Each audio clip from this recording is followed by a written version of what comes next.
llamo Aurora. Tengo una hija, Paula. Soy viuda. Soy profesora de matemáticas. Era profesora de matemáticas. Ahora estoy jubilada, aunque todavía no he cumplido 60 años. Padezco Alzheimer, pero aún puedo leer y escribir.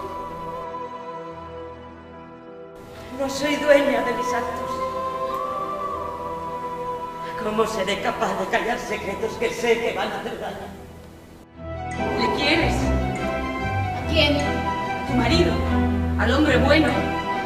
¿Le quieres? Sí. ¿Qué le vas a decir? ¿Y qué podía decirle? Perdóname.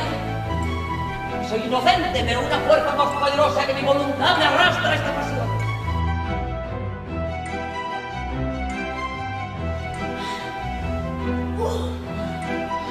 ¿Puedes creerlo?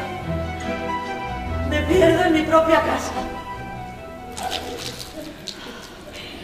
Aurora, ¿qué se siente? ¿Cómo es que tu cerebro se esté muriendo y saberlo?